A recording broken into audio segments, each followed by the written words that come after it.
എവിടെ വീട് എവിടെയാണ് എല്ലാവരുടെയും? ഏ ആ എവിടേക്കാണ് എവിടെ പഠിക്കണവര്? എല്ലാരും കേവില പഠിക്കണത്. സ്ഥിരം കളിക്കാറുണ്ടോ ഇവിടെ? ഇന്നാദ്യമായിട്ടല്ലേ? എന്നുണ്ട് ടർഫ് ഇഷ്ടപ്പെട്ടോ? സ്പേസ് ഉണ്ട്, കറക്റ്റ് ഫൈസ് ഉണ്ട്. സെവൻസ് കളിക്കാൻ പറ്റില്ല, അല്ല സൈസ് ഫൈസ് ഉണ്ട്, കറക്റ്റ് സൈസ് ഉണ്ടല്ലോ. ആക്ച്വൽ സൈസ് ഫൈവിന്റെ സൈസ് ആണത്.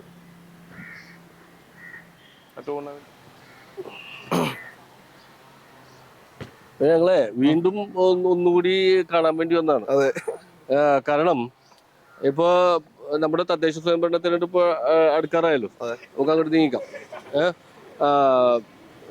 സ്വാഭാവികമായിട്ട് നമ്മുടെ കാലാവധി കഴിയുന്നു. താങ്കൾ ഇപ്പോൾ നിൽക്കുന്നത് ഈ പറഞ്ഞ പോലെ നമ്മുടെ കൊച്ചി നഗരസഭയുടെ ആദ്യത്തെ ടെറഫിലാണ്. ഈ പദ്ധതി തുടങ്ങുമ്പോ അല്ലെങ്കിൽ ഇത് പൂർത്തീകരിക്കാൻ കഴിയുമെന്നുള്ളൊരു പ്രതീക്ഷ ഉണ്ടായിരുന്നു. 100% പൂർത്തീകരിക്കാൻ എന്നുള്ളൊരു ആത്മവിശ്വാസത്തോടുകൂടി തന്നെയാണ് ഇത് തുടങ്ങിയത് തന്നെ, പ്രോജക്ട് ആരംഭിച്ചത് തന്നെ.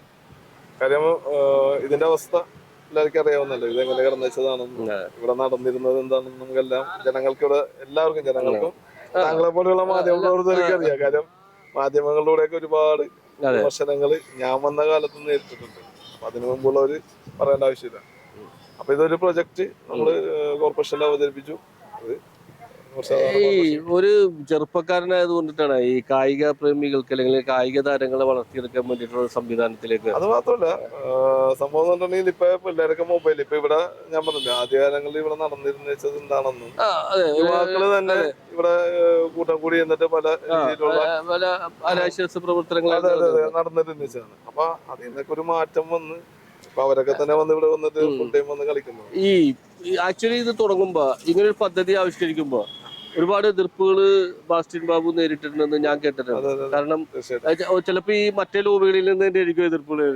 ആ എതിർപ്പുകളൊക്കെ എങ്ങനെയാണ് തരണം ചെയ്തത്? എതിർപ്പുകൾ തരണം ചെയ്യാന്നുണ്ട്. നമ്മളൊരു പ്രൊജക്ട്, നല്ലൊരു പ്രൊജക്റ്റാണ്.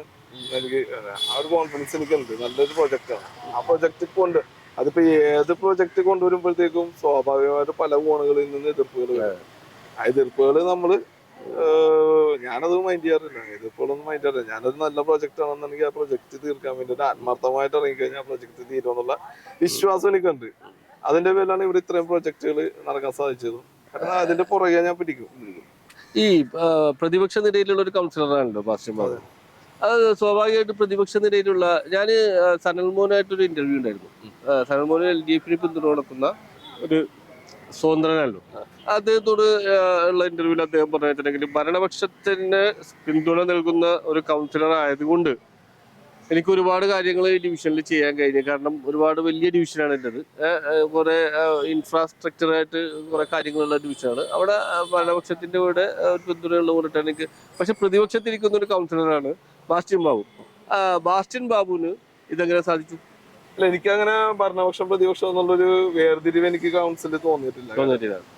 അത് ഞാനൊരു അങ്ങനത്തെ ഒരു വേർതിരിവ് ഇന്നവരെ ഉണ്ടായതായിട്ട് എനിക്ക് അനുഭവപ്പെട്ടിട്ടില്ല. കാരണം ഞാൻ ഏത് പ്രോജക്റ്റും മുന്നോട്ട് വെക്കുമ്പോഴത്തേക്കും അത് 100% കൈനീട്ടി സ്വീകരിക്കുന്ന ഒരു ഭരണപക്ഷം തന്നെയാണ്. കാരണം അതിന് പൂർണ്ണ പിന്തുണ എനിക്ക് നൽകാറുണ്ട്. ഏതൊരു പ്രൊജക്ട് ആണെന്നുണ്ടെങ്കിൽ ഡിവിഷൻ ഏത് പ്രൊജക്ട് ആണെന്നുണ്ടെങ്കിലും ഒരു നല്ലൊരു, അതായത് ഒരു അനാവശ്യമായിട്ടുള്ള ഇടപെടലുകൾ ബാസ്റ്റിൻ ബാബു ഒരു കാര്യത്തിലും ചെയ്യാറില്ല. അതിന്റെ ഒരു ഗുണമാണ് ഒരുപക്ഷെ ഇത്തരം കാര്യങ്ങൾക്ക് ലഭിച്ചത്. അനാവശ്യ ഇടപെടലുകൾ ചെയ്യേണ്ട കാര്യം. കാരണം നമ്മളൊരു രാഷ്ട്രീയ അന്ധമായ രാഷ്ട്രീയ ഇല്ല, എനിക്കതില്ല. അന്ധമായ രാഷ്ട്രീയം എന്നല്ല, ന്യായത്തിന്റെ കൂടെ ഞാൻ നിൽക്കുന്നുള്ളൂ. കാരണം നമ്മള് തെരഞ്ഞെടുത്തേക്കണം എന്തിനാണ്? നാട് നന്നാൻ വേണ്ടിട്ടാണല്ലോ. അപ്പൊ അതിന്റെ ഇടയിൽ ഞാൻ അത് മറന്നുകൊണ്ട് രാഷ്ട്രീയത്തിന്റെ പുറകെ മാത്രം പോയി. അതായത് ജലമാണ് നമ്മളെ തെരഞ്ഞെടുത്തിരിക്കുന്നത്. ആ ജലത്തിന് വേണ്ടി ഇറങ്ങി പോകുമ്പോൾ എന്തെങ്കിലുമൊക്കെ ചെയ്ത് കാണിക്കണം എന്നുള്ളതായിരുന്നു. അത് ഞാൻ ചെയ്താണ്. അതിനല്ലാതെ ഞാൻ രാഷ്ട്രീയം കളിച്ച് നടക്കാനോ ഫുൾ ടൈം രാഷ്ട്രീയം ഫുള്ള് എന്ത് കാര്യം പറഞ്ഞാലും അതിന് എതിർപ്പ് പറയാനാ അങ്ങനത്തെ ഒരു രീതി എനിക്കില്ല എന്നുള്ളതാണ്. എന്നാലും ഞാൻ എന്റെ രാഷ്ട്രീയ പാർട്ടിയിൽ ഉറച്ചു വിശ്വസിക്കുന്ന ഒരാളാണ്. പ്രസ്ഥാനത്തിന്റെ ആശയങ്ങൾ ഉറച്ചു വിശ്വസിക്കുന്ന, ആ പ്രസ്ഥാനത്തിന് വേണ്ടി എന്തെല്ലാം ചെയ്യാൻ പറ്റുമോ അതെല്ലാം ചെയ്തു. പ്രസ്ഥാനത്തിനെതിരായി ഇന്നവരൊന്നും ചെയ്തിട്ടില്ല. പ്രസ്ഥാനത്തിൽ നിന്നുകൊണ്ട് തന്നെയുള്ള അതുകൊണ്ട് തന്നെ ആ പ്രസ്ഥാനത്തിന്റെ വലിയ പിന്തുണ ബാസ്റ്റിന്റെ 5 വർഷത്തെ പ്രവർത്തനത്തിന് ഉണ്ടായിട്ടുണ്ട്. തീർച്ചയായിട്ടും. ഈ ടർഫ് എന്നുള്ളത് ഒരു കാര്യമായിട്ട് നോക്കുമ്പോൾ തന്നെ ഈ കൊച്ചി നഗരസഭയിലെ ആദ്യത്തെ സ്മാർട്ട് റോഡും ബാസ്റ്റിനാണ് കൊണ്ടുവന്നത്. അതെ അതെ അതെ. ഈ എല്ലാം ആദ്യത്തേതെല്ലാം ഞാൻ തന്നെ ചെയ്യണമെന്നുള്ളൊരു വാശിയുണ്ടായിരുന്ന? ഇല്ല, അങ്ങനെയൊന്നുമില്ല. കാര്യം എന്റെ കാഴ്ചപ്പാടിൽ വരുന്ന കാര്യങ്ങളാണ് ഞാൻ ചെയ്തിരുന്നത്. അത് കോർപ്പറേഷനിൽ ആദ്യമായിരിക്കും. കോർപ്പറേഷനിൽ ആദ്യം, അല്ലാതെ ആരും ചെയ്യാതെ ചെയ്യണമെന്നില്ല. നമ്മള് മാറ്റങ്ങൾ എല്ലാവരും ആഗ്രഹിക്കുന്നത്, അതായത് നമ്മുടെ കാഴ്ചപ്പാട്, ജനങ്ങള് പുതുതലമുറയൊക്കെ ഒരു മാറ്റങ്ങൾ ആഗ്രഹിക്കുന്നതാണ്. അപ്പൊ ആ മാറ്റങ്ങളെ നമ്മൾ കൊണ്ടുവരാണ്. കൊണ്ടുവന്നു കഴിയുമ്പോൾ അത് കോർപ്പറേഷനിൽ ആദ്യത്തേതാകുന്നു. അതിനൊരു കാരണക്കാരൻ അല്ലെങ്കിൽ അതിനൊരു നിമിത്തം ആകുന്നു എന്നുള്ളതാണ്. ഇപ്പൊ അതിനുശേഷമാണ് എനിക്ക് തോന്നുന്നത് കൊച്ചി നഗരസഭയിലെ ആദ്യത്തെ കബഡി കോർട്ട് തൊട്ടപ്പുറത്ത് കൗൺസിലർ കൊണ്ടുവന്നത്. ഒരുപക്ഷെ ഇത് ഒരു കാരണമായിരിക്കും. കാരണം ആദ്യത്തെ ടർഫ് റോഡ് വരുന്നു, ആദ്യത്തെ സ്മാർട്ട് റോഡ് വരുന്നു. രണ്ടാമത്തെ കോർപ്പറേഷൻ തന്നെ നമ്മുടെ രണ്ടാമത്തെ ടർഫ് വരുന്നുണ്ട്. ഞങ്ങളുടെ കമ്മിറ്റി തന്നെ ശ്രീജിത്ത് ചെയർമാനും ഞാൻ വർക്കിംഗ് ഗ്രൂപ്പ് ചെയർമാനും. അല്ല, ഞാൻ ചോദിക്കുന്നത് ഈ ഒരേ കാലയളവിലാണോ ഇത് ആരംഭിച്ചത്?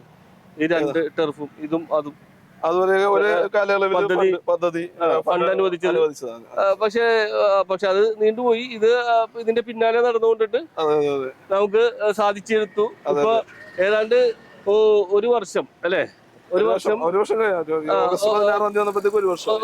കഴിഞ്ഞു. ഒരു വർഷം കഴിഞ്ഞപ്പോൾ എനിക്ക് തോന്നുന്നു നഗരസഭയ്ക്ക് ഏതാണ്ട് 8 ലക്ഷത്തിൽ കൂടുതൽ, 8,500,000 വരുമാനം. അതുപോലെ തന്നെ ഈ റോഡ് ഉണ്ടല്ലോ, നമ്മളിപ്പോ നടന്നുകൊണ്ടിരിക്കുന്ന ഈ റോഡ് ഒരുപക്ഷെ പകല് പോലും ഇതുപോലെ പോകാൻ കഴിയാത്ത ഒരു സാഹചര്യം ഉണ്ടായിരുന്ന റോഡാണ്.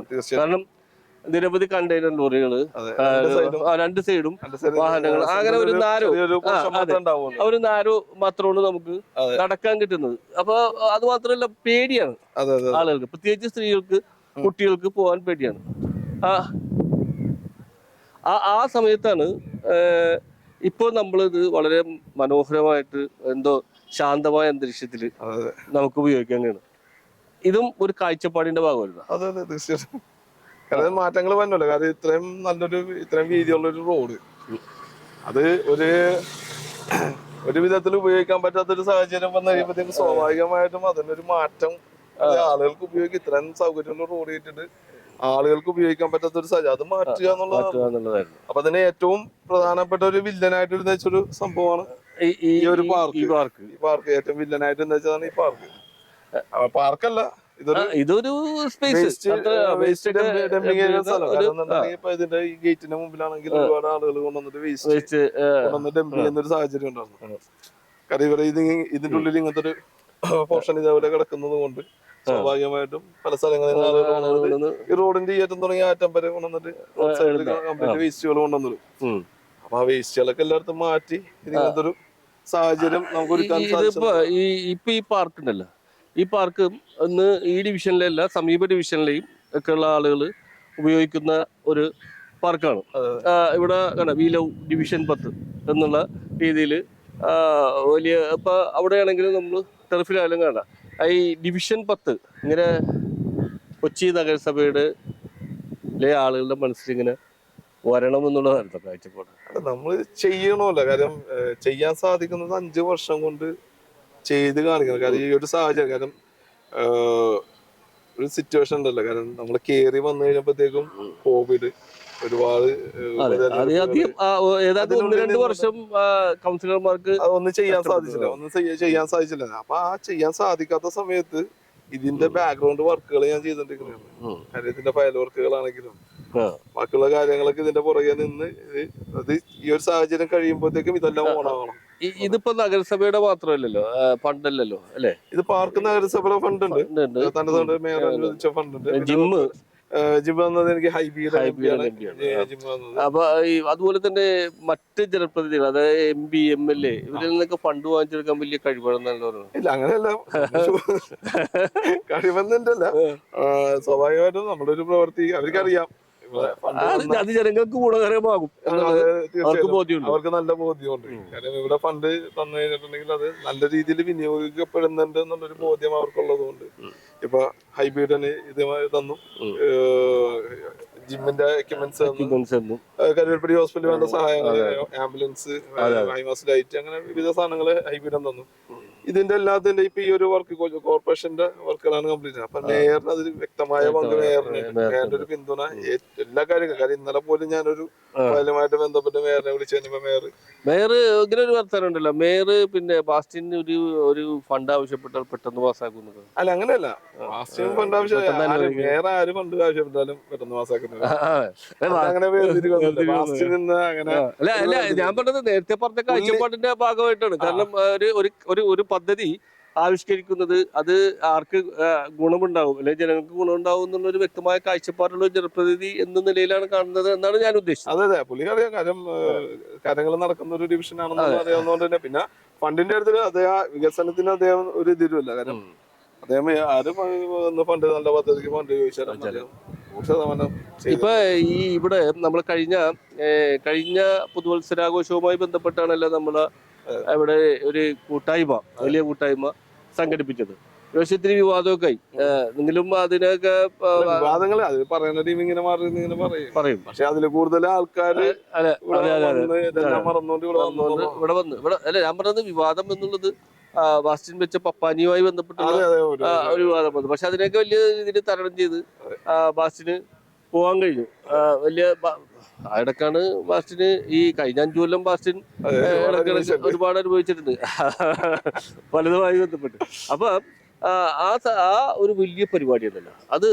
ഒരുപക്ഷെ കൊച്ചി പോലുള്ള ഒരു പ്രദേശത്തെ പുതുവത്സരാഘോഷങ്ങളിലെ വലിയ തിരക്ക് ഒഴിവാക്കുവാൻ സഹായിക്കും ഈ സമീപ പ്രദേശങ്ങളിലുള്ള ആളുകൾക്കൊക്കെ ഇവിടെ. അത് തന്നെയല്ല, അത് മാത്രമല്ല ഈ ഒരു പരിപാടിയില് എനിക്ക് പ്രധാനമായിട്ടും തോന്നിയത് ഒരു പുതുവത്സര ദിനത്തിന്റെ അന്ന് 31st നമ്മളെല്ലാവരും ആഘോഷിക്കുന്ന 31st എന്ന ദിവസം ഇവിടെ ചെറിയൊരു പപ്പാനെ ഞങ്ങൾ കത്തിച്ച്. പപ്പാനെ അതുകൊണ്ട് നമുക്ക് കത്തിക്കാനും തോന്നിയില്ല. അതെ അത്രയും കാര്യം അത് ഒരു മാസത്തിന്റെ കഷ്ടപ്പാടാണ് ചെയ്തതാണ്. അപ്പോ അത് കത്തിച്ചില്ല. അത് കാരണം നമുക്ക് ഫയറിന്റെ യൂണിവേഴ്സിറ്റി ഒന്നും ഇല്ലാത്തതുകൊണ്ട് അത് കത്തിക്കാനും പറ്റില്ല. കാര്യം നമുക്ക് പോലീസിന്റെ നോട്ടീസ് ഉണ്ടായിരുന്നു. അപ്പൊ നമ്മള് ചെറിയൊരു പപ്പാനെ ഇവിടെ കത്തിച്ചിട്ട് ഇവിടെ കേക്കൊക്കെ കട്ട് ചെയ്ത്. അപ്പൊ ഈ ഒരു ഗ്രൗണ്ട് മുഴുവൻ ആളായിരുന്നു. അത് വിവിധ മതങ്ങളിലുള്ള ആളുകളൊക്കെയാണ്. അത് ഒരു എന്താ പറയാ, ഒരു എല്ലാവരെയും ഒരുമിച്ച് കൂട്ടി ഇങ്ങനെ കൊണ്ടുപോകാൻ എല്ലാവരെയും. അവർക്ക് എന്നെ അറിയാവുന്നതുകൊണ്ടാണ് അവര് വരുന്നത്. കക്ഷി രാഷ്ട്രീയം മതജാതി എല്ലാവർക്കും അവർക്ക് എന്നെ നന്നായിട്ട് അറിയാവുന്നതുകൊണ്ട് അവര് വരുന്നത് എന്നുള്ളതാണ്. പിന്നെ സ്വാഭാവികമായിട്ടും അന്ന് എനിക്കുണ്ടായിരുന്ന ഒരു അനുഭവം എന്ന് പറഞ്ഞിട്ടുണ്ടെങ്കിൽ ഇവിടെ കേക്കൊക്കെ കട്ട് ചെയ്ത് കഴിഞ്ഞു. അപ്പൊ നല്ല പ്രായമുള്ള ഒരു ഉമ്മ, നല്ല പ്രായമുണ്ട്. അപ്പൊ 2 ഉമ്മമാരുണ്ട്. എന്റെ അമ്മച്ചുണ്ട്. എന്റെ അമ്മച്ചി ഞാൻ ഇവിടെ നിൽക്കുമ്പോൾ സമയത്ത് എന്റെ പ്രായമായ ഉമ്മ വന്നിട്ട് എന്നോട് പറയുന്നത്, ഞാൻ ഈ കൊച്ചിയിൽ ജനിച്ചു വളർന്നൊരു ആളാണ്. ഞാനിത് ഇങ്ങനെ ടിവിയിലൊക്കെ ഇങ്ങനെ ഇടയ്ക്ക് കാണാറുണ്ട്. ഫോട്ടോച്ചിൽ അങ്ങനെ നടക്കും. ഞാൻ ഇന്നവരെ അവിടെ പോയിട്ടില്ല, ഒന്നുമില്ല. പക്ഷെ ഇന്ന് ഇവിടെ വന്നിട്ട് ഈ പരിപാടിയൊക്കെ കണ്ടു കഴിഞ്ഞപ്പോഴത്തേക്കും എന്റെ അടുത്ത് പൊന്നു മോനെ ജീവിതത്തിൽ മറക്കില്ല. കണ്ണ് നിറഞ്ഞുകൊണ്ടാ പറയാം. അപ്പൊ എന്റെ അമ്മിച്ച് തൊട്ടടുത്തുണ്ട്. എന്റെ അമ്മിച്ചിയുടെ കണ്ണ് നിറഞ്ഞ്, സ്വാഭാവികമായിട്ട് എനിക്കും കണ്ണ് നിറഞ്ഞ്. കാരണം അത്രയും സന്തോഷം അവരുടെ ജീവിതത്തിന്റെ അവര് പ്രായമായവര് അവർക്ക് ഒരുപാട് ആളുകൾ വളരെയധികം ആ വീഡിയോ കാണുമ്പോ തന്നെ അറിയാം എല്ലാവരും വളരെ സന്തോഷത്തോടു കൂടെ. ഒരു പ്രത്യേക ദിവസമാണ്. കാരണം നമ്മളെടുത്തൊരു ജോലിക്ക് ഒരു സംതൃപ്തി, മാനസിക സംതൃപ്തി കിട്ടിയത്. ഈ റെസിഡൻസ് അസോസിയേഷനുകളെ സംഘടിപ്പിക്കുന്നതിലും അവരെ കൂടുതൽ ഊർജിതപ്പെടുത്തുന്നതിലും കൗൺസിലർ എന്നതിൽ ബാസ്റ്റിൻ ബാബു വലിയ പങ്കുവഹിച്ചതാണ് റെസിഡൻസ് അസോസിയേഷൻ ഭാരവാഹികളിൽ നിന്ന് മനസ്സിലാവുന്നത്. അത് എത്രത്തോളം ഗുണകരമായിട്ടുണ്ട് ഡിവിഷന്റെ പ്രവർത്തനം? നല്ല കാര്യം. എന്ത് കാര്യം എന്നുണ്ടെങ്കിൽ നമുക്ക് റെസിഡൻസ് അസോസിയേഷൻ നല്ല മികച്ച രീതിയിലായി കഴിഞ്ഞിട്ടുണ്ടെങ്കിൽ ഏറ്റവും ഗുണകരമാകുന്നത് കൗൺസിലർ തന്നെ. കാര്യം നമുക്കൊരു നമ്മുടെ ഒരു പദ്ധതി അല്ലെങ്കിൽ ഒരു നിർദ്ദേശങ്ങളോ കാര്യങ്ങളോ ജനങ്ങളിലേക്ക് എത്തിക്കാനായിട്ട് വളരെയധികം സഹായകം. അവരെ അവതരിപ്പിക്കുമ്പോൾ അവരുടെ അംഗീകാരം സ്പോട്ടിൽ കിട്ടുകയും ചെയ്യും. അതിന്റെ റിസൾട്ട് സ്പോട്ടിൽ തന്നെ കിട്ടുകയും ചെയ്യും. പിന്നെ അതന്നെ ഒരു ഏകോപനം, നമുക്ക് ഡിവിഷനിലെ മൊത്തത്തിലുള്ള ഒരു ഏകോപനം പെട്ടെന്ന് സാധ്യമാകുന്നത്. അതുപോലെ ഈ മാലിന്യം ഒരുപക്ഷെ ആദ്യത്തെ ക്ലീൻ ഡിവിഷൻ, അതായത് ഇന്ത്യൻ ചേംബർ ഒരു മത്സരം വെച്ചിരുന്നു. ഇന്ത്യൻ ചേംബർ ഒരു മത്സരം വെച്ചു. അതിനകത്ത് ഏറ്റവും കൊള്ളാവുന്ന ശുചിത്വമുള്ള ഡിവിഷന് അവാർഡ് കൊടുക്കാൻ തീരുമാനിച്ചു. അതിന്റെ ജഡ്ജസ് എന്നൊക്കെ പറഞ്ഞിട്ടുണ്ടെങ്കിൽ ഇത്തിരി ഉയർന്ന നിലവാരത്തിൽ വലിയ ഒക്കെ ഉള്ളവരായിരുന്നു. അതിന്റെ ആദ്യത്തെ ആ അവാർഡ് പ്രഖ്യാപിച്ചപ്പോൾ അത് ബാസ്റ്റിൻ ബാബുവിന് കൊണ്ടുപോയി. അതായത് 10ാം ഡിവിഷൻ ഓക്കെ 10ാം ഡിവിഷൻ കൊണ്ടുപോയി. 10ാം ഡിവിഷന്റെ പ്രതിനിധി എന്ന നിലയ്ക്ക് ബാസ്റ്റിൻ ബാബു ആ അവാർഡ് ഏറ്റുവാങ്ങി. അങ്ങനെ നമുക്കറിയാലോ മാലിന്യ പ്രശ്നം എന്ന് പറഞ്ഞിട്ടുണ്ടെങ്കിൽ ഏതൊരു തദ്ദേശ സ്വയംഭരണ സ്ഥാപനത്തെയും അതെ. ഏതൊരു ഡിവിഷനെയും ഏറ്റവും കൂടുതൽ കുഴക്കുന്ന ഒരു സാധനമാണ് ഈ മാലിന്യം. എങ്ങനെ ആ മത്സരത്തില് അത് നേടിയെടുക്കാൻ കഴിഞ്ഞു? ഇപ്പൊ എറണാകുളം പോലുള്ള നഗരപ്രദേശം, അതായത് ഞാൻ പറഞ്ഞത് ഇവിടെ ഒക്കെ താമസിക്കുന്ന ഒരു ഭൂരിഭാഗം ഒരു 50%-ലേറെയും സാധാരണക്കാരായിരിക്കും. എറണാകുളം സിറ്റിക്കകത്ത് അങ്ങനെയല്ല. സിറ്റിക്കകത്ത് നിന്നിട്ടുണ്ടെങ്കിൽ മിക്കവാറും എല്ലാവരും അത്യാവശ്യം ജോലിയും സംബന്ധവും എല്ലാം. പക്ഷെ ഇങ്ങനെയുള്ള ഒരു ഡിവിഷൻ അത് ആദ്യം തന്നെ നേടിയെടുത്തപ്പോൾ അതെങ്ങനെയാ? വേറെ ഒന്നുമില്ല, സിമ്പിൾ ആയിട്ടൊരു കാര്യം ഞാൻ പറഞ്ഞ, നമുക്ക് അതിന് വേണ്ട സംവിധാനങ്ങൾ ഇവിടെ ഉണ്ട്. അത് ഉപയോഗിക്കണം. നമുക്ക് വേണ്ട സംവിധാനങ്ങള് നമ്മൾ ഈ ഒരു കോർപ്പറേഷന്റെ പരിധിയിൽ ഉണ്ട്. ഇത് വേസ്റ്റ് മാനേജ്മെന്റുമായിട്ട് ബന്ധപ്പെട്ട എല്ലാ സംവിധാനങ്ങളും നിലവിലുണ്ട്. അത് നമ്മൾ വിനിയോഗിക്കാൻ ശ്രമിക്കുക എന്നുള്ളതാണ്. അത് ജനങ്ങളിലേക്ക് കൃത്യമായൊരു അവലോകനം നടത്തി നമ്മളത് ജനങ്ങളിലേക്ക് എത്തിച്ച് ഇങ്ങനെയാണ്, ഇതേപോലെയാണ്. അപ്പൊ ആദ്യം കുറച്ച് എതിർപ്പുകൾ കാര്യങ്ങളൊക്കെ സ്വാഭാവികമാണ്, എല്ലായിടത്തും സ്വാഭാവികം. അപ്പൊ നമ്മളത് പറഞ്ഞ് മനസ്സിലാക്കി. ഇപ്പൊ ഹരിതകർമ്മസേനക്ക് കാശ് കൊടുക്കാത്ത ആളുകൾ വരെ ആ സമയത്തുണ്ട്. അവര് ഇവിടെ വന്ന് അവർക്ക് അതാണ് വരുമാനം, അവര് കോർപ്പറേഷൻ സാലറി ഒന്നുമില്ല. അപ്പൊ അവർക്ക് ഒരു ഫണ്ട് കൊടുക്കാത്ത ആളുകൾ ഈ ഡിവിഷനിൽ ഉണ്ടായിരുന്നു. അവരെന്നെ വിളിക്കും, എങ്ങനെ അത് ഞങ്ങൾ കൊടുക്കൂല, അതാണ് നിങ്ങൾ കൊടുക്കണ്ട, നിങ്ങളൊരു കാര്യം ചെയ്ത് നിങ്ങൾ എന്റെ ഓഫീസിൽ വന്നിട്ട് ഞാൻ ആ കാശ് തരാം. അരുക്കൂറ്റിന്നൊക്കെ തന്നെയാണ്, പാവത്തുങ്ങളാ, അത് ഞാൻ തരാം. ഓഫീസിൽ നിന്ന് എന്റെ ഓഫീസിൽ നിന്ന് വാങ്ങിച്ചു, ഞാൻ പേയ്മെന്റ് നിങ്ങൾ അത് അവർക്ക് കൊടുത്തു, നിങ്ങളെ കയ്യിൽ നിന്ന് കാശ് ഇതാക്കണ്ട, അവർക്ക് കൊടുക്കാതിരിക്കണ്ട, നിങ്ങൾ പുറത്ത് എന്റെ ഓഫീസിൽ നിന്ന് വാങ്ങാം. പിന്നെ ഇതിനൊക്കെ ഉള്ളൊരു എന്താ പറയാ, ഈ മാലിന്യം വേർതിരിച്ച് കൊടുക്കാനുള്ളൊരു നിർദ്ദേശം, അത് ഓരോ വീടാന്തരമാണെങ്കിലും നമ്മുടെ ഹരിതകർമ്മ സേന ആണെങ്കിലും ശരി, ആശാ വർക്കർമാരാണെങ്കിലും ഈ പറഞ്ഞ റെസിഡൻസ് അസോസിയേഷനുകളിൽ അതിന്റെയൊക്കെ ഒരു പ്രാധാന്യം വന്നാണ് പൂർണ്ണമായിട്ട്. അത് ഒരു പക്ഷേ അവർക്ക് മനസ്സിലായിട്ടായിരുന്നു. കാരണം ഇതിപ്പോ ഞാനിവിടെ വന്ന കാലങ്ങളിൽ ഒരു ദിവസം 2 പ്രാവശ്യം, ഒരു ആഴ്ചയിൽ 2 പ്രാവശ്യമാണ് മാലിന്യം, അതായത് ഫുഡ് വേസ്റ്റ്. അപ്പൊ എന്റെ വീട്ടിൽ നിന്ന് എടുക്കുന്നത് തിങ്കളാഴ്ച വെള്ളിയാഴ്ച. അപ്പൊ തിങ്കളാഴ്ച ഫുഡ് വേസ്റ്റ് എടുത്ത് കഴിഞ്ഞിട്ടുണ്ടെങ്കിൽ തിങ്കളാഴ്ചത്തെ ഫുഡ് വേസ്റ്റ് തിങ്കൾ ചൊവ്വ ബുധൻ വ്യാഴം ഉള്ള ഫുഡ് വേസ്റ്റ് വെള്ളിയാഴ്ച കാലത്ത് നിന്ന് എടുക്കും. വെള്ളിയാഴ്ച തന്നെ വെള്ളി ശനി ഞായർ ഇത്ര ദിവസം. അപ്പൊ ഇത്രയും ദിവസം ഫുഡ് വേസ്റ്റ് നമ്മൾ സ്റ്റോർ ചെയ്യേണ്ടി വെക്കാം. ചില വീടുകളിൽ സൗകര്യക്കുറവുണ്ട്. എന്റെ വീട് ഇത്തിരി പഴയ തറവാട് വീടായിരുന്നു, 5-6 റൂമൊക്കെ ഉള്ളത് കൊണ്ട് നമുക്ക് എവിടെയെങ്കിലും സൗകര്യം ഒരുക്കാന്ന് വിചാരിക്കാം. പക്ഷെ ഈ 1 സെന്റിലും 1.5 സെന്റിലൊക്കെ താമസിക്കുന്നവരും വാടകയ്ക്ക് താമസിക്കുന്നവർക്ക് അവർക്ക് വെക്കാനുള്ള സൗകര്യം. അപ്പൊ അവര് സ്വാഭാവികമായിട്ട് അത് റോട്ടിൽ കൊണ്ടുവന്ന് കളയാൻ നിർബന്ധിക്കും. അവരെ കുറ്റം പറയാൻ പറ്റില്ല, കാരണം വീട്ടിൽ വെക്കാൻ പറ്റില്ല. കാരണം വെക്കാൻ പറ്റില്ല, ചിലവര് ഫ്രിഡ്ജ് കയറ്റിന് ഫ്രിഡ്ജ് ഇല്ലാത്ത ആളുകളുണ്ട്. അപ്പൊ സ്വാഭാവികമായിട്ടും അവര് കൊണ്ടുവന്ന് കളയാൻ നിർബന്ധിതരാണ്. അപ്പൊ അത് എന്തുകൊണ്ട് നിർബന്ധിതരാണ്? ഇത് കൊണ്ടുപോകാത്തോണ്ടാണല്ലോ. കൊണ്ടുപോകാനുള്ള സംവിധാനം അതപ്പോ എല്ലാ ദിവസവും കൊണ്ടുപോകാനുള്ള ഒരു സംവിധാനം കൊണ്ടുവന്നു. ഹരിതകർമ്മ സേനയെ വിളിച്ചു, അവർക്ക് വീടുകൾ ഈക്വൽ ചെയ്ത് കൊടുത്തു. എല്ലാ ദിവസവും എല്ലാ വീടുകളിലും ചെന്നിട്ട് ഫുഡ് വേസ്റ്റ്, പ്ലാസ്റ്റിക്, പേപ്പർ, പിന്നെ വീട്ടിലുള്ള വാഴ കെട്ടിയതും അങ്ങനത്തെ ഇതൊക്കെ അതൊക്കെ മാസത്തിൽ 1 ദിവസം. ബെഡ് ആണെങ്കിലും ഒരു ടൈമിൽ കൊണ്ടുപോകും. ബുക്ക്, മറ്റേ ബാഗ്, ചെരുപ്പ്, അതൊക്കെ ഒരു 3 മാസം കൂടുമ്പോ ബാഗ്, ചെരുപ്പ്, അതിനൊക്കെ ഒരു വ്യക്തമായ ഒരു പ്ലാൻ ഉണ്ടാക്കി ആ രീതിയിൽ നല്ല രീതിയിൽ അത് ഞാൻ തന്നെ ഫോളോ അപ്പ് ചെയ്യുന്നതുകൊണ്ടാണ്. അത് ഉദ്യോഗസ്ഥന്മാർ സപ്പോർട്ട് ചെയ്യുന്നത്, പക്ഷെ അതിന്റെ ഒരു ഫോളോ അപ്പ്, നല്ലൊരു ഫോളോ അപ്പ് അന്ന് നിന്നുകൊണ്ട്, അപ്പൊ ആ രീതിയിൽ അങ്ങനെ വ്യക്തമായിട്ട് സംഭവം കൊണ്ടുവന്നുകൊണ്ട് നമുക്ക് ഡിവിഷനെ ഈ കൗൺസിലർക്ക് വേറൊരു വാർത്ത ഉണ്ടായിരുന്നല്ലോ ഒരു സമയത്ത്, എന്തായിരുന്നു അറിയോ? കൗൺസിലർ ഈ ലൈറ്റ് കത്തിക്കണ പണി കൂടി പഠിക്കണം എന്നുള്ള ഒരു വീഡിയോ ബാബു തന്നെ ചെയ്തു. കാരണം ഇത് CSML-ന്റെ ചില തകരാറുകളുമായി ബന്ധപ്പെട്ടാണ്. അത് സത്യത്തില് എല്ലാവരും വളരെ രസകരമായി ആണ് ആ വാർത്ത എടുത്തത്. കാരണം കൗൺസിലർ ആണോന്നുണ്ടെങ്കിൽ ഇനി ഈ പണി കൂടി പഠിക്കണം. കാരണം അതിന്റെ അവസ്ഥ അതാണ്. കാര്യം ഈ ഡിവിഷനിൽ പകുതിയിലേറെ ഇപ്പോ CSML ലൈറ്റുകളാണ്. അപ്പൊ CSML ലൈറ്റുകൾക്ക് മെയിന്റനൻസിന്റെ പൂർണ്ണമായിട്ട് അതിന്റെ ഒരു എഗ്രിമെന്റിലേക്ക് വന്നിട്ടില്ല എന്നുള്ള എനിക്ക് അറിയാൻ സാധിച്ചത്. അപ്പൊ ഇത് വരാൻ വേണ്ടിട്ട് ഇവര് മെയിൻ്റെനൻസ് ചെയ്യാൻ വേണ്ടിട്ട് ഒരുപാട് ബുദ്ധിമുട്ടുകളുണ്ട്. അപ്പൊ സാധാരണക്കാരായ ജനങ്ങളോട് ഇത് CSML ആണ്, ഇത് മറ്റേ ഞാൻ കോർപ്പറേഷന്റെ ആണ്, അങ്ങനെയൊക്കെ പറഞ്ഞാൽ അവർക്ക് മനസ്സിലാവില്ല. ലൈറ്റ് കത്തണം, അല്ല ഞാനത് CSML കത്തിക്കുന്ന ആളാണ് എന്നൊക്കെ പറഞ്ഞിട്ടുണ്ടെങ്കിൽ അവർക്ക് മനസ്സിലായില്ല. അപ്പൊ സ്വാഭാവികം CSM ഒരു ഇതുപോലെ ഒരു ഇഷ്യൂ വന്നതിനപ്പത്തേക്ക് ഇവിടെ മെയിൻ്റനൻസിന് ആള് വന്നപ്പോ ഞാൻ അതിന്റെ കീ വാങ്ങിച്ച് സ്വാഭാവികമായിട്ട് അവന്റെ കൂടെ രാത്രി ഒരു 1-2 മണിക്കൂറോളം ഞാൻ ഇതിന്റെ പുറകെ നിന്ന് ഇതിന്റെ സാധനം എന്താണ് ഇവൻ ചെയ്യുന്നത് എന്താണ് ഇതെല്ലാം ഞാൻ പഠിച്ചു. പിന്നെ ആ സെയിം കംപ്ലൈന്റ് വന്നിട്ട് ഇത് വിളിച്ചിട്ട് വരുന്നില്ല, നമ്മള് പോയി ചെയ്തു. ഞാൻ ആ കീ എന്റെ കയ്യിലുണ്ട്, ഞാനത് തുറന്നിട്ട് ഞാനത് ഇന്ന പോലെ എനിക്കറിയാം, ഞാൻ അതേപോലെ ചെയ്തു ഇപ്പോഴും ചെയ്തുകൊണ്ടിരിക്കുന്നുണ്ട്. സാധാരണ ഒരു കൗൺസിലർക്ക് 4 വർഷം കിട്ടുള്ളൂ എന്നാ പറയണത്. ഏത് 5 വർഷമാണെന്നുണ്ടെങ്കിലും 4 വർഷം കിട്ടുള്ളൂ. കാരണം 1 വർഷം മറ്റ് പോയ കൗൺസിലർ കൊണ്ടുവന്ന ചില പ്രൊജക്ടുകളുമായിട്ട് ബന്ധപ്പെട്ടൊക്കെ പോകുന്ന പറഞ്ഞത്. പക്ഷെ 2025-26 ഫണ്ട് പോലും ബാസ്റ്റിൻ ബാബു വിനിയോഗിച്ചു എന്ന് പറയുന്നത് എന്റെ 2025-26 പ്ലാൻ ഫണ്ട് പൊതുവെ അങ്ങനെ തീർക്കാനായിട്ട് ഇത്തിരി ബുദ്ധിമുട്ടാണ്. അതെ അതെ. കാരണം ഞാൻ 2025-26 വർക്ക് എനിക്ക് ടെൻഡർ ചെയ്തത് എനിക്ക് തോന്നുന്നു ജൂലൈയിലാണ്.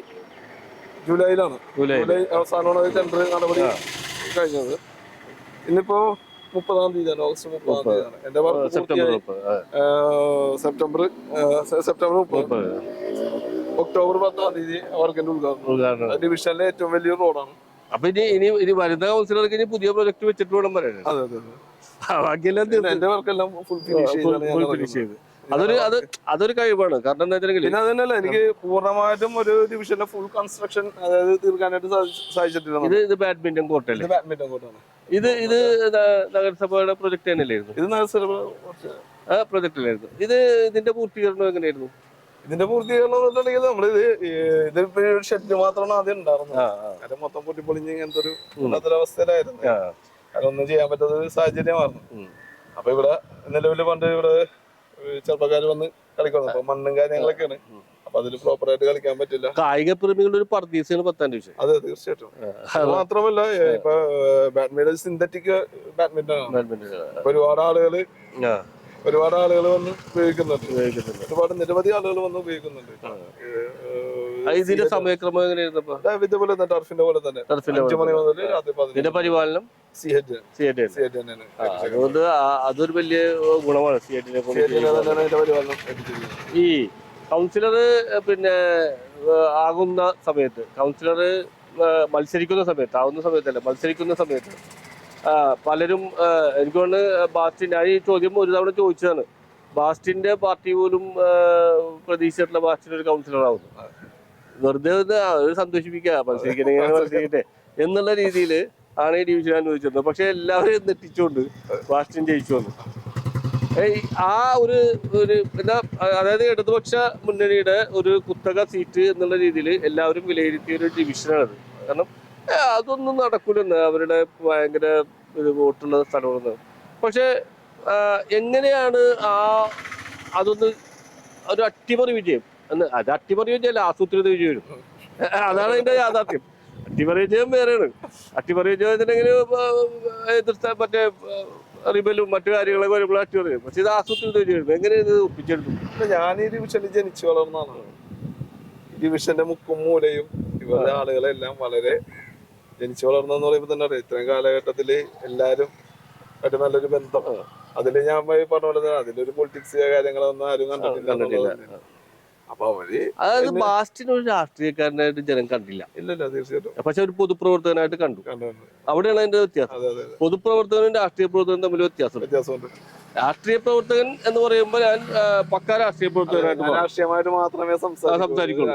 പക്ഷെ പൊതുപ്രവർത്തകനായിട്ട് നിൽക്കുന്ന ഒരാള് ഒരു തന്മയത്വത്തോടെ എല്ലാ കാര്യത്തിലും അങ്ങനെ ഒരാളായിരുന്നു ബാസ്റ്റിൻ. ജനങ്ങൾക്ക് അറിയാവുന്നതുകൊണ്ട് ബാസ്റ്റിൻ ബാബുവിന്റെ ജീവിതത്തില് ബാസ്റ്റിൻ ബാബുവിന് പൊതുരംഗത്തേക്ക് വിത്തിട്ട് നൽകിയത് യൂത്ത് കോൺഗ്രസ് ആണ്. യൂത്ത് കോൺഗ്രസിന്റെ ചുള്ളിക്കൽ മണ്ഡലം പ്രസിഡന്റ് ആയിരുന്നു.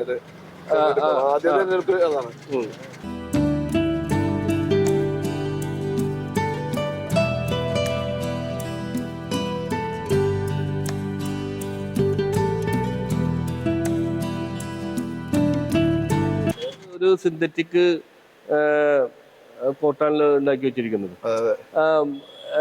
പലപ്പോഴും ഇവിടെ ഒരുപാട് നമ്മുടെ നേരത്തെ നമുക്കറിയാം സബ് ജില്ലാ തലത്തിൽ പോലും കഴിവുള്ള താരങ്ങൾ ഉണ്ടായിട്ടും പക്ഷെ നമുക്ക് പലപ്പോഴും മെഡലുകൾ കിട്ടാറില്ല. ഈ കിട്ടാത്തതിന്റെ പിന്നിൽ ഒരുപക്ഷെ ഇതുപോലെയുള്ള സംവിധാനങ്ങളുള്ളത് സംവിധാനങ്ങളുള്ളത് 2 പാലം കടന്ന് അപ്പുറത്തും പോകണം. അപ്പൊ അതൊക്കെ മനസ്സിൽ കണ്ടിരുന്നു. ഇവിടെ തന്നെ കാരണം നമ്മള് ഈ ഇൻഡോർ സ്റ്റേഡിയം ഒക്കെ കണ്ടില്ലേ, സംവിധാനങ്ങളൊക്കെ നമുക്ക് ഇവിടെ കൊണ്ടുവരിക എന്നുള്ളതാണ്. നമുക്ക് ഫുട്ബോൾ വന്ന്, കാരണം എനിക്ക് സമയമില്ലാത്തതുകൊണ്ടാണ്. എനിക്ക് തോന്നുന്നു ഒരു ചെറുപ്പക്കാരനായിട്ടുള്ള കൗൺസിലർ വന്നുകൊണ്ടിട്ടാണ് ഇതൊക്കെ സാധ്യമായിരുന്നത് ഞാൻ വിശ്വസിക്കുന്നുണ്ട്. അത് എന്റെ വിശ്വാസമാണ്. കാരണം ഒരു ചെറുപ്പക്കാരന് മാത്രമേ ഒരു യുവത്വത്തിന്റെ എല്ലാ വിഭാഗത്തിന്റെയും മാനസികാവസ്ഥ മനസ്സിലാക്കാൻ ഒരു ചെറുപ്പക്കാരന് പറ്റും. പ്രായമായവരുടെ കാരണം വീട്ടില് അമ്മയുമൊത്ത് അല്ലെങ്കിൽ അച്ഛനൊത്ത് വളർന്നു വരുന്ന ആ സാഹചര്യത്തിൽ പ്രായമായവരുടെയും ചെറുപ്പക്കാരുടെയും കുട്ടികളുടെയും വിദ്യാർത്ഥികളുടെയും ഒക്കെ വികാരം മനസ്സിലാക്കിക്കൊണ്ടുള്ള ചില പ്രവർത്തനങ്ങളാണ് ഇവിടെ നടത്തിയെന്നാണ്. ഇത്തരം കാര്യങ്ങളുടെ മാത്രം പോരാ, ഒരു കാഴ്ചപ്പാടും കൂടെ അതാണ് ചെറുപ്പക്കാർക്ക് അത്തരത്തിലുള്ള കാഴ്ചപ്പാടുണ്ടാവുന്നുള്ളതാണ് മനസ്സിലായത്. പക്ഷെ കാഴ്ചപ്പാടില്ലാത്ത ചെറുപ്പക്കാരും ഉണ്ട്, അത് വേറെ കാര്യം. ഇപ്പൊ ഞാൻ നേരത്തെ പറഞ്ഞു വെച്ചത് ചുള്ളിക്കൽ മണ്ഡലം യൂത്ത് കോൺഗ്രസിന്റെ പ്രസിഡന്റ് ആയിരിക്കുന്ന സമയത്ത് നടത്തിയ നിരവധി പ്രക്ഷോഭങ്ങളുണ്ട്.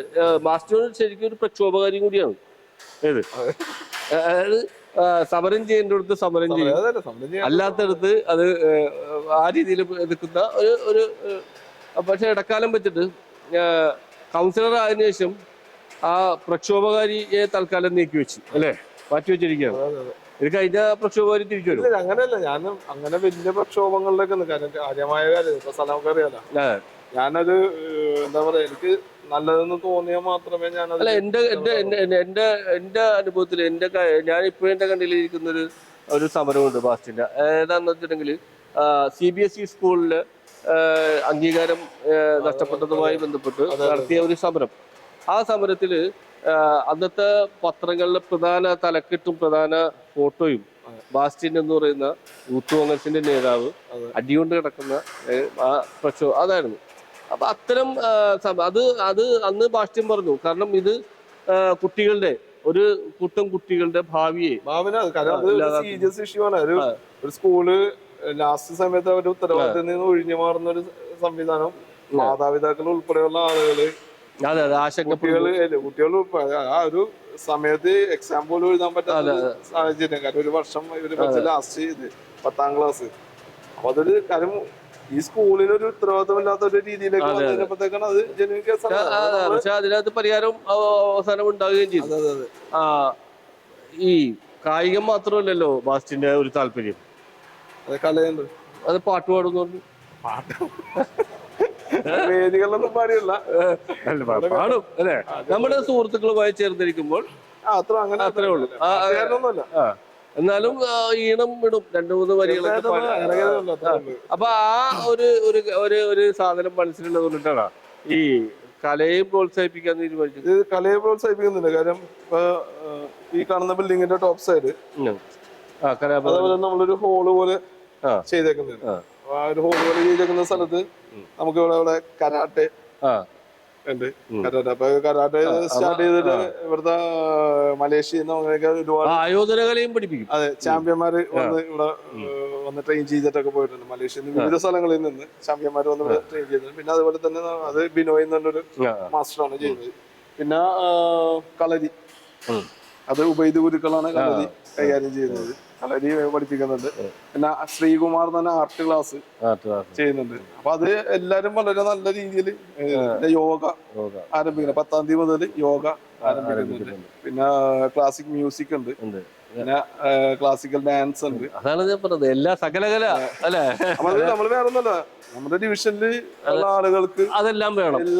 അതിന്റെ എല്ലാ വേറെ എവിടേക്കും പോകണം. കാരണം ഒരു സംവിധാനം നമ്മൾ ഉണ്ടാക്കുക എന്നുള്ളതാണ്. അപ്പൊ ഈ സംവിധാനങ്ങളെല്ലാം ഒരു കുടക്കീഴില് ഞാൻ ചോദിക്കുന്നത്, ഈ കാലയളവ് കഴിഞ്ഞാൽ സ്വാഭാവികമായിട്ടും ഇനി കൗൺസിലറായിട്ട് ഈ ഡിവിഷനിൽ തുടരാൻ കഴിയില്ല. കാരണം നമ്മളെ മാനദണ്ഡം അങ്ങനെയല്ലോ, സംവരണ മാനദണ്ഡ പ്രകാരം ഇനി എന്തൊക്കെയാണ് നടക്കാൻ പോകണമെന്ന് അറിയില്ല. എങ്കിലും ഇനി ഇത് വനിതാ വാർഡ് ആയിക്കഴിഞ്ഞാൽ സ്വാഭാവികമായിട്ടും ഡിവിഷൻ കൗൺസിലർ എന്ന നിലയിൽ മത്സരിക്കാൻ വാസ്റ്റിന് കഴിയില്ല. പുതിയ ഒരു സംവിധാനം വരുമ്പോൾ പിന്നെ ഇതെല്ലാം നഷ്ടപ്പെട്ടു പോകുമോ, അല്ലെങ്കിൽ ബാസ്റ്റിന് നഷ്ടപ്പെട്ടു എന്നല്ല, ഇവിടുത്തെ ജനങ്ങൾക്ക് ഈ സംവിധാനങ്ങൾ നഷ്ടപ്പെടുമോ എന്ന ആശങ്കയുണ്ട്. നഷ്ടപ്പെടുമോ എന്ന ആശങ്ക എനിക്കില്ല. കാരണം എന്നിട്ടുണ്ടെങ്കിൽ ഞാൻ ഈ സംവിധാനങ്ങളെല്ലാം അതാത് കരങ്ങളിൽ വളരെ ഏൽപ്പിച്ചിട്ടാണ്, സേഫ് ആയിട്ട് ഏൽപ്പിച്ചിട്ടുണ്ട്. കാര്യം ഇപ്പൊ ഞാൻ പറഞ്ഞത് സിന്തറ്റിക് ടർഫ് പാർക്ക് ഇതെല്ലാം തന്നെ CHED ആണ് കൈകാര്യം ചെയ്യുന്നത്. കാര്യം ആ ഒരു ഇൻസ്റ്റിറ്റ്യൂഷനാണ്. കാര്യം ആ ഇൻസ്റ്റിറ്റ്യൂഷൻ ഇനി മാറ്റണമെന്നുണ്ടെങ്കിൽ കൗൺസിൽ തീരുമാനിക്കണം. ഓ, നഗരസഭാ കൗൺസിൽ തീരുമാനിക്കും. കൗൺസിൽ തീരുമാനിച്ച് കാര്യം അതിനൊരു മാനദണ്ഡവും വെച്ചിട്ടുണ്ട്. ഇത് ചെയ്യുമ്പോഴത്തേക്കും ഇവിടെ വേറെ പരിപാടികളൊന്നും നടത്താൻ പാടില്ല. ഇവിടെ ഇത് മാത്രം പാടും. ഇവിടെ ഈ ഷട്ടിലാണ് ഇവിടെ ഒരു മീറ്റിംഗ് നടത്താനോ കസേരയിട്ട് വേറെ എന്തെങ്കിലും പരിപാടി നടത്താനോ ഞാൻ ഉദ്ദേശിച്ച ആശങ്ക അതാണ്. കാരണം എന്താ വെച്ചിട്ടുണ്ടെങ്കിൽ അതിപ്പോ ടർഫിലാണെന്നുണ്ടെങ്കിലും സ്പോർട്സുമായിട്ട് ബന്ധപ്പെട്ട് ഇപ്പൊ ഫുട്ബോള് ക്രിക്കറ്റ് കളിക്കുന്നുണ്ട്. ഇപ്പൊ കളരിയുടെ ചിലപ്പോ ഒരു മണിക്കൂർ കളരി പ്രാക്ടീസ് ചെയ്യാൻ വേണ്ടിട്ട് അങ്ങനെ ചെയ്യുന്നുണ്ട്. കരാട്ടെ അവരെ വലിയൊരു ക്യാമ്പ് നടത്താൻ വേണ്ടിട്ട് അവര് ചെയ്യുന്നുണ്ട്.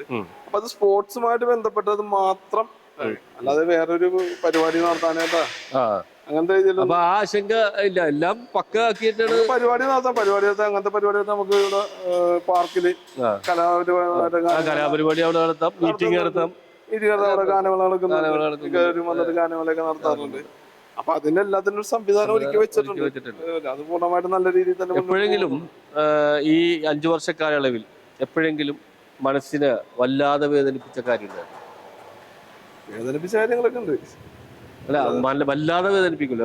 കൂടെ നിന്ന് ഒരാള് വിശ്വസിക്കാൻ പറ്റാത്ത ഒരു ചതി ചെയ്ത് അത് ജീവിതത്തിൽ മറക്കില്ല. കാര്യം അത്രത്തോളം വിശ്വാസം ഉണ്ടായിരുന്ന ഒരാള്. കാര്യം ഞാനത് ആഗ്രഹിക്കാത്ത ഒരു സംഭവം തന്നെയായിരുന്നു. എനിക്കൊരു ആഗ്രഹമൊന്നുമില്ല. പക്ഷെ ആ ഒരു സംഭവം ഞാൻ എന്റെ ജീവിതത്തിൽ മറക്കില്ല. കാര്യം ഞാൻ അതേപോലെ എന്റെ ഒരു വിശ്വസിച്ച് ഒരു സഹോദരിയുടെ സ്ഥാനത്ത് ഞാൻ കണ്ടിരുന്ന വ്യക്തിയാണ്. അത് എന്നോട് വേദനിച്ചത് അത് ഇല്ലാന്ന് പറയില്ല. പക്ഷെ എനിക്ക് പരിഭവമില്ല. പക്ഷെ അത് വേദനയായിട്ട് തന്നെ മനസ്സിലാക്കാം. അതുപോലെ തന്നെ ഈ തെരഞ്ഞെടുപ്പിന് മുമ്പ്, ഈ തെരഞ്ഞെടുപ്പ് ആസന്നമായിരിക്കുന്നതിന് തൊട്ട് മുമ്പ് ആണ് ബാസ്റ്റിൻ ഒരു കുറിപ്പ് എഴുതുന്നത് ഫേസ്ബുക്കിൽ. ഞാൻ ഈ മത്സര രംഗത്ത്, ഈ തദ്ദേശ സ്ഥാപനത്തിലെ മത്സര രംഗത്ത് ഇല്ല എന്ന് കൃത്യമായിട്ട് ഒരു കുറിപ്പ് എഴുതുന്നു. ഒരുപാട് കമൻറ്റുകൾ, ഒരുപാട് ആളുകൾ അതിനെ അനുകൂലിച്ചും എതിർത്തിട്ടാരും പറഞ്ഞില്ല, അനുകൂലിച്ച് പറഞ്ഞവരുണ്ട്. പക്ഷേ ബാസ്റ്റിൻ പോകരുത് എന്ന് പറഞ്ഞ ആളുകളുണ്ട്. ബാസ്റ്റിൻ അത് ചെയ്യരുത്, ബാസ്റ്റിൻ അത് ചെയ്യുന്നത് വലിയ ചതിയാണ് എന്ന് വരെ പറഞ്ഞവരുണ്ട്.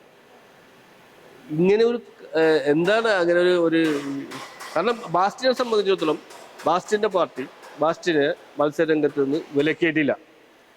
ബാസ്റ്റിന്റെ പാർട്ടി ബാസ്റ്റിന് മത്സരിക്കാൻ അവസരം തരും എന്ന് തന്നെയാണ് ഞങ്ങളും മാധ്യമ ലോകവും നാട്ടുകാരും എല്ലാം പ്രതീക്ഷിക്കുന്നത്. ബാസ്റ്റിൻ മത്സരിക്കാനുണ്ടെങ്കിൽ ബാസ്റ്റിന് അവസരം തരും ബാസ്റ്റിന്റെ പാർട്ടി. പിന്നെ എന്തുകൊണ്ടിട്ടാണ് അങ്ങനെ ഒരു ഞാൻ ആദ്യം തന്നെ ഞാനിത് ജനിച്ചു വളർന്ന ഡിവിഷനാണ്. ഈ ഡിവിഷനിലാണ് ഞാൻ മത്സരിക്കുന്നത്.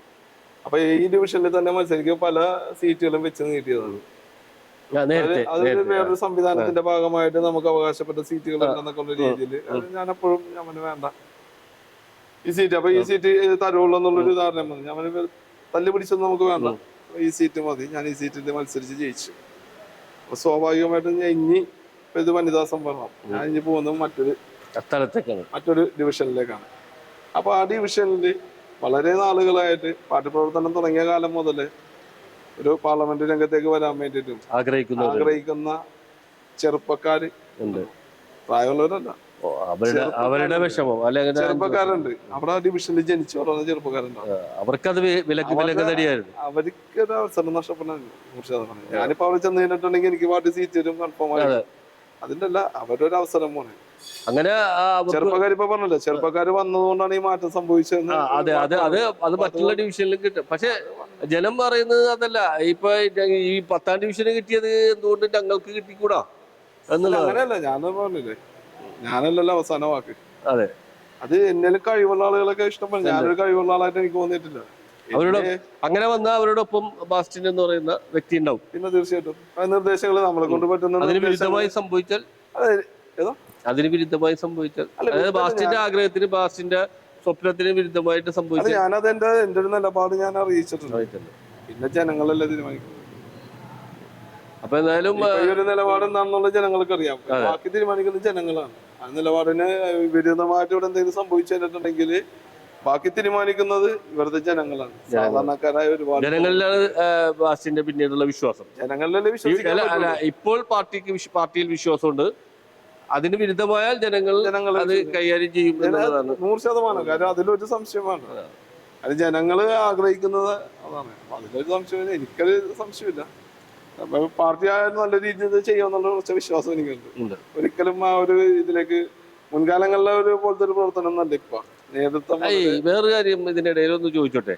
ഈ പൊതുപ്രവർത്തനം ഒരു തൊഴിലാക്കി മാറ്റിയ ആളല്ല പിന്നെ ബാസ്റ്റിൻ ബാബു. ജനപ്രതിനിധി അല്ലെങ്കിൽ കൗൺസിലർ സ്ഥാനം ഒരു തൊഴിൽ അല്ലെങ്കിൽ ജീവിക്കാനുള്ള ഒരു വരുമാനമാണ്, അല്ലെങ്കിൽ ജീവിക്കാനുള്ള ഒരു വഴിയാണ് എന്ന് കണ്ട് നിന്ന ആളല്ല ബാസ്റ്റിൻ. ബാസ്റ്റിന് സ്വന്തമായി ബിസിനസ് ഉണ്ട്.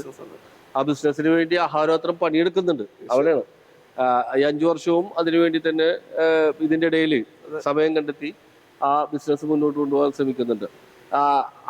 അതുകൂടിയാണോ ഇത്തരം ഒരു പിന്മാറ്റത്തിന് കാരണം? ഇല്ല, അതും കൂടെ ഒന്നല്ല. എന്റെ ഒരു ഞാൻ ഇപ്പൊ 5 വർഷം നല്ല രീതിയിൽ തന്നെ എന്റെ ഡിവിഷൻ അതിലെ ഈ ബിസിനസ് എന്റെ ഒരു വർക്ക് ഉള്ളത് കൊണ്ട് അതിനൊരു അല്ല, ഞാൻ ഉദ്ദേശിച്ചത് അങ്ങനെ ഒരു സംവിധാനത്തിലൂടെ ജീവിച്ചു പോകുന്ന ആളാണ് ബാസ്റ്റിൻ. അപ്പോൾ ഇതൊരു ജീവിതോപാധിയല്ല. അതുകൊണ്ട് സ്വാഭാവികമായിട്ടും ജനങ്ങളുടെ ഒരു വേറൊരു കാര്യം ഓപ്പൺ ആയിട്ട് പറയാം. ഇപ്പൊ നമ്മളിവിടെ മത്സരിച്ച് അവർ തന്നെ അപ്പുറത്ത് നിന്ന് മത്സരിച്ച് അത് കഴിയുമ്പോ തിരിച്ച് ഇങ്ങോട്ട് വന്ന് മത്സരിച്ച് അപ്പൊ ആളുകൾ നമ്മളെ ബഹുമാനത്തോടെ കാണുമ്പോഴും മറ്റ് ചില ആളുകള് പറയുന്ന ഒരു രീതിയാണ്. കാരണം ഇത് അധികാരം ഒരു ലഹരിയാണ്. അതൊക്കെ ലഹരി എന്നൊക്കെ ഇങ്ങനെ പറയും, അധികാരം ലഹരി എന്നൊക്കെ പറയും. പക്ഷെ വേറൊരു വർത്താനം കൂടെ പറയും. എനിക്ക് അത് കേൾക്കാൻ താല്പര്യമില്ല. എന്റെ അമ്മയും എന്റെ ഭാര്യ എന്റെ മക്കളും കുടുംബം ഞാൻ പണിയെടുത്ത് കൊണ്ട് തന്നെ കാശ് കൊണ്ട് തിന്നണോ എന്നുള്ളൊരു വിശ്വാസം അത് മതി. അപ്പൊ ഓക്കെ, കൗൺസിലർ എന്ന ബാസ്റ്റിൻ എന്ന കൗൺസിലർക്ക് എല്ലാവിധ സ്നേഹ അഭിവാദ്യങ്ങൾ നേരുന്നതിനോടൊപ്പം കൗൺസിലർ ഇനിയിപ്പോ മത്സരിച്ചില്ലെങ്കിലും പൊതുപ്രവർത്തന രംഗത്ത് സജീവമായി ഉണ്ടാകും. പൊതുപ്രവർത്തന പ്രതീക്ഷയോടെ. ഓക്കെ.